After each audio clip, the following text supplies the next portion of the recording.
Russia Iran കൂട്ടുകെട്ടിന്റെ നിർണായക നീക്കം. ലോകം യുക്രൈൻ സംഘർഷത്തെക്കുറിച്ചും അമേരിക്ക റഷ്യ ഉന്നതതല സംഭാഷണങ്ങളെക്കുറിച്ചുമുള്ള ചർച്ചകളിൽ മുഴുകിയിരിക്കുമ്പോൾ ആഗോള ഭൗമരാഷ്ട്രീയത്തിന്റെ ഗതി നിർണ്ണയിക്കുന്ന ഒരു നിർണായക കൂടിക്കാഴ്ചയാണ് റഷ്യയിൽ നടന്നത്. ഇറാന്റെ supreme national security council secretary Ali ലാരിജാനിയുടെ റഷ്യൻ പ്രസിഡന്റ് വ്ളാഡിമിർ പുടിനുമായുള്ള കൂടിക്കാഴ്ച. സിറിയൻ നേതാവ് അഹമ്മദ് അൽ ഷാറയുടെ സന്ദർശനത്തിനും ട്രംപ് പുടിൻ ഫോൺ സംഭാഷണത്തിനുമിടയിൽ നടന്ന ഈ ഉച്ചകോടി കേവലമായ നയതന്ത്രപരമായ ഒരു സന്ദർശനമായിരുന്നില്ല. ഇറാനിയൻ സുപ്രീം നേതാവ് ആയത്തുള്ള അലി ഖമേനിയുടെ വ്യക്തിപരമായ കത്തുമായാണ് ലാരിജാനി എത്തിയത്. ഇത് റഷ്യയ്ക്കും ഇറാനുമിടയിലുള്ള രാഷ്ട്രീയ വിശ്വാസത്തിന്റെ നിലവാരം എത്രത്തോളം ഉണ്ടെന്ന് അടിവരയിടുന്നു. പാശ്ചാത്യ ചിഹ്നം അതിന്റെ ഉച്ചസ്ഥായിയിൽ എത്തി നിൽക്കുമ്പോഴും ഈ രണ്ട് ശക്തികളും തങ്ങളുടെ ദീർഘകാല തന്ത്രപരമായ പങ്കാളിത്തം കൂടുതൽ ആഴത്തിലാക്കുകയാണ്. ഈ വർഷം ലാരിജാനിയുടെ റഷ്യയിലേക്കുള്ള രണ്ടാമത്തെ സന്ദർശനമാണിത്. 12 ദിവസത്തെ ഇറാൻ ഇസ്രായേൽ യുദ്ധത്തിന് തൊട്ടു പിന്നാലെ ജൂലൈയിൽ നടത്തിയ ആദ്യ യാത്രയിൽ ഇറാൻ പ്രാദേശിക വിലയിരുത്തലും ആണവ പദ്ധതിയെ ചുറ്റിപ്പറ്റിയുള്ള പിരിമുറുക്കങ്ങളെക്കുറിച്ച് ചർച്ച ചെയ്തു. സജീവം വ്യാപാരം മുതൽ പ്രാദേശിക പ്രതിസന്ധികൾ വരെയുള്ള വിഷയങ്ങളാണ് പുടിനുമായുള്ള ചർച്ചകളിൽ ഉൾപ്പെട്ടത്. സ്ഥിതിഗതികൾ സുസ്ഥിരമാക്കാനും നയതന്ത്ര മാർഗങ്ങൾ പുനരുജ്ജീവിപ്പിക്കാനും സഹായിക്കാമെന്ന് അന്നും റഷ്യ വാഗ്ദാനം ചെയ്തു. ആണവ കരാറിന്റെ പുനരുജ്ജീവനത്തിന് സൗകര്യമൊരുക്കാനും സമാധാനപരമായ ആവശ്യങ്ങൾക്കായി സമ്പുഷ്ടീകരിച്ച യുറേനിയത്തിന്റെ കയറ്റുമതി പുനരാരംഭിക്കാനുമുള്ള റഷ്യയുടെ സന്നദ്ധത വിദേശകാര്യമന്ത്രി സെർജി ലാവ്റോവ് വീണ്ടും ഉറപ്പു നൽകി. ഇതിനിടെ ഇറാൻ റഷ്യൻ യുദ്ധവിമാനങ്ങൾ വാങ്ങാൻ ചർച്ചകൾ നടത്തുന്നുണ്ടെന്ന റിപ്പോർട്ടുകൾ പ്രതിരോധ സഹകരണത്തിലെ ഒരു പുതിയ ഘട്ടത്തെയാണ് അടയാളപ്പെടുത്തുന്നത്. റഷ്യ ഇറാൻ പങ്കാളിത്തം തന്ത്രപരമായ വിന്യാസത്തേക്കാൾ വളരെ ആഴത്തിലുള്ള ഒന്നായി പരിണമിക്കുന്നു എന്നതിന്റെ തെളിവായി അമേരിക്ക ഇത്തരം കരാറുകളെ കാണുന്നു.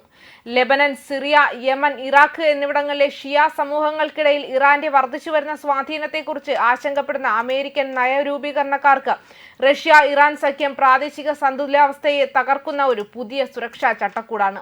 അൽ ഷാറയുടെ സന്ദർശനത്തിന് തൊട്ടു പിന്നാലെ ലാരിജാനിയുടെ സന്ദർശനവും യാദൃച്ഛികമായിരുന്നില്ല. മേഖലയിലെ എതിരാളികളായ ശക്തികൾക്കിടയിൽ മധ്യസ്ഥത വഹിക്കാൻ റഷ്യ ശ്രമിക്കുന്നുവെന്ന് ഇത് സൂചിപ്പിക്കുന്നുണ്ട്. റഷ്യയിൽ നിന്ന് അകന്നു നിൽക്കാൻ സിറിയയ്ക്ക് പദ്ധതിയില്ലെന്ന് സിറിയൻ പ്രസിഡന്റിന്റെ സന്ദർശനം വീണ്ടും ഉറപ്പിച്ചു. നേരെമറിച്ച് അടിസ്ഥാന സൗകര്യങ്ങൾ പുനർനിർമ്മിക്കുന്നതിലും സ്ഥിരത നിലനിർത്തുന്നതിലും ആഴത്തിലുള്ള സഹകരണം അവർ തേടുന്നു. ബാഹ്യ ഇടപെടലുകൾക്കെതിരായ പ്രധാന പ്രതിരോധമായി സിറിയയിലെ റഷ്യൻ സൈനിക താവളങ്ങൾ തുടരുന്നു. സിറിയൻ ആഭ്യന്തര കാര്യങ്ങളിലെ ഇറാന്റെ അതിരുകടന്ന ഇടപെടലും പുതിയ സർക്കാരിന്റെ വിദേശ നയം സന്തുലിതമാക്കാനുള്ള ശ്രമങ്ങളും കാരണം സിറിയയിലെ നേതൃമാറ്റം ഇറാനുമായുള്ള ബന്ധം മന്ദഗതിയിലാക്കിയിട്ടുണ്ട്. ഇവിടെയാണ് റഷ്യയുടെ ഇടപെടൽ നിർണായകമാകുന്നത്.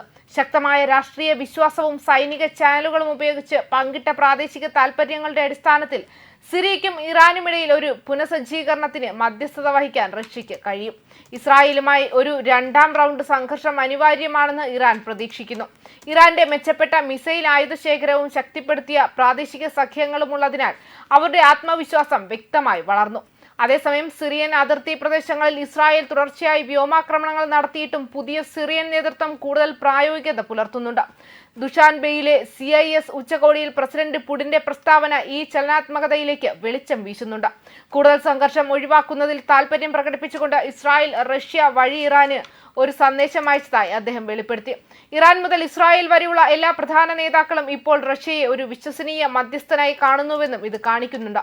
ഇസ്രായേൽ പ്രധാനമന്ത്രി ബെഞ്ചമിൻ നെതന്യാഹുവിനെ വിളിച്ചതുൾപ്പെടെയുള്ള ഈ ബന്ധങ്ങളെക്കുറിച്ച് പുടിൻ ലാരിജാനിയോട് വിശദീകരിച്ചിരിക്കാം. അങ്ങനെ ചെയ്യുന്നതിലൂടെ ഉയർന്നു വരുന്ന ഒരു ബഹുമുഖ ഫോർമാറ്റിന്റെ മധ്യസ്ഥതയും ശില്പിയുമായ റഷ്യ തങ്ങളുടെ നിലപാട് ശക്തിപ്പെടുത്തി. അൽ ഷാറയുടെയും ലാരിജാനിയുടെയും സമീപകാല സന്ദർശനങ്ങളും സാധ്യതയുള്ള പുടിൻ ട്രംപ് കൂടിക്കാഴ്ചയും ഒരു പുതിയ ഭൗമരാഷ്ട്രീയ ഘട്ടത്തിന്റെ ആരംഭമാണ്.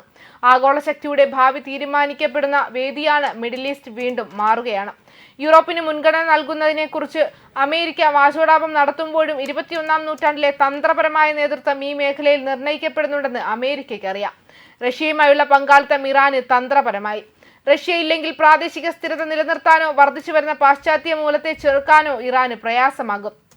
ബ്രിക്സ്, ഷാങ്ഹായ് സഹകരണ സംഘടന, യുറേഷ്യൻ സാമ്പത്തിക യൂണിയൻ തുടങ്ങിയ ചട്ടക്കൂടുകളിലെ ഇറാന്റെ പങ്കാളിത്തം ഏറ്റുമുട്ടലല്ല, സംയോജനം, വൈവിധ്യവൽക്കരണം, പ്രതിരോധശേഷി എന്നിവ ലക്ഷ്യമിട്ടുള്ള ഒരു പുതിയ യുറേഷ്യൻ ക്രമത്തിലെ സുപ്രധാന ചുവടുവയ്പ്പാണ്. ന്യൂസ് ഡെസ്ക് കർമ്മ ന്യൂസ്.